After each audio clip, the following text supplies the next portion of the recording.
Well, the situation unfolding in the park can become a tricky one legally when it comes to the potential for arrests, liability for the city, and more. Joining us live to talk more about that tonight, we have Michael Macomber with us. He is an attorney with Albany's Tully Rinckey law firm. Michael, thank you for being with us. Thank you. Well, let's start with just sort of the basics, talking about these protests happening out there. Of course, we are accustomed to them, like the DA was just saying right there. They have a right, the protesters, to be out there, freedom of speech, of course, but the officials also have a right to make arrests if they need to.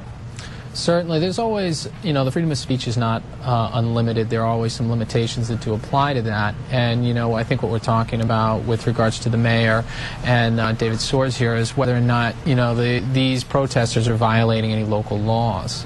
So let's talk about the curfew that has been coming into question. For example, if the city officials had decided, okay, this is something we are going to enforce, there could be arrests if people were occupying the park past that curfew, correct?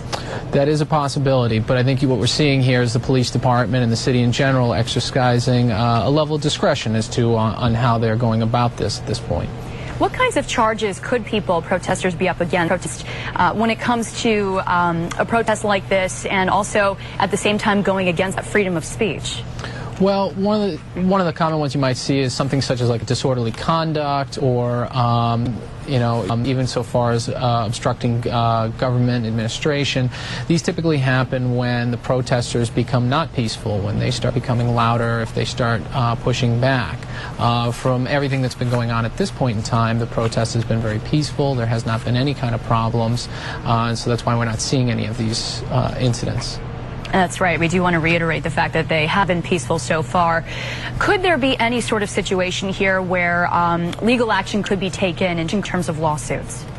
Well, I think we're talking, we're trying to speculate as to the future here. I mean, the area we're talking is certainly a gray area, and whether or not there's going to be any kind of arrests or what the legal rights may be at that point in time could depend on exactly how those events unfold.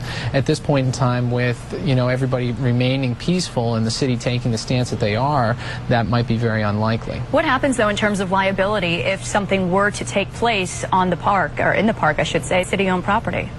That's certainly a question, whether or not there would be any kind of liability on the city for if any kind of incidents took place.